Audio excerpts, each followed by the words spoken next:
I think the best way to sum up my thoughts on this game is to imagine like a set of scales, like the type like an ancient god would use to weigh your deeds. Now imagine on each side of those scales is the phrase, if I had a nickel. Now I've got to say, with pretty much every trailer we saw up until the final trailer, which when that came out you couldn't cancel your pre-order anymore. Yet another case of why you should never pre-order video games unless you get a sick bonus like a year of Switch Online. Thank you, Mario Maker 2, this was the most value I ever got out of you. It was pretty safe to say that combined with descriptions like this and the lore we had in Breath of the Wild, I'm pretty sure no one would have expected a time travel story that doesn't actually show what happened 100 years ago, and rather shows an alternate timeline. So in that sense, people who don't like this game for that reason are completely right not to, because they're completely right to feel cheated after that. But as awful and misleading as the marketing was, this isn't a review of the marketing, this is a review of the game and the story it tells. So let's get into the gameplay. The thing about the gameplay in this game is that some aspects of it are really good, and other aspects are just kind of boring or annoying. So let's just get the basics out of the way. Like, the hack and slash, like, kind of Musu gameplay at its core is fun, I like it a lot.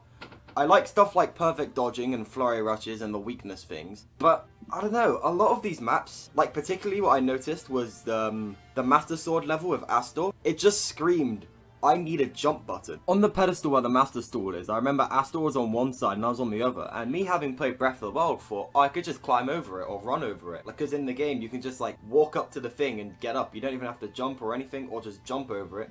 When I tried it for like a second, and I remembered these maps weren't designed around the gameplay, I just walked around. Stuff like that, it's not really a big deal, but I wish they accounted for it more, because it could have made the gameplay just a bit more streamlined. But that's just a minor nitpick if anything compared to this. The map design is unbelievably contrived. Now, I can't tell if I'm actually getting at something here, or if I just sound like the game journalist, I can't play the game type. Most battles you will spend trying to run around in circles aimlessly, trying to find out where you're going, where you're at like the relative destination because you can't find some small path, or the destination point is blocking up the path that you need to get there on the map, but the map is so tiny as is. Basically, navigating the map is a bit of a pain, and you tend to find that instead of doing that, you just switch it to another character, and then let the AI version of that character walk there for you. Another issue I have with this game is that the missions last for really long. Like, the average story mission will last you about 38 minutes. Like, I'm fine with a long game, but the same mission for that long feels incredibly grueling. Most of the story missions, I would just put down the Switch halfway through and pick them back up tomorrow, just because I don't want to play the same mission for 37 minutes straight in a hack and slash game. The gameplay's good, but it can't carry the same mission for 37 minutes. In my opinion, for the big story progressing missions, like or Hyrule United, or the Astor one, or just any of them that have the big 2 swords mark. 15 to 22 minutes is like the ideal time frame for me. Another issue I have with the game is that the mini bosses, like the Moblins, the Hinoxes, all of that, just feel like bullet sponges. Like the first few times fighting them, you're like, oh my god, this is so cool. And then like the 500th time fighting them, you're just rapidly tapping Y saying, please. Please just die. And I've noticed that a lot of the missions in this game are like that movie Transformers Age of Extinction. Because like whenever you think they're ending, they reveal that they have another like 2 whole segments which they just don't need to have and just feel like they're being padded out. Which brings me to the worst offender of all this.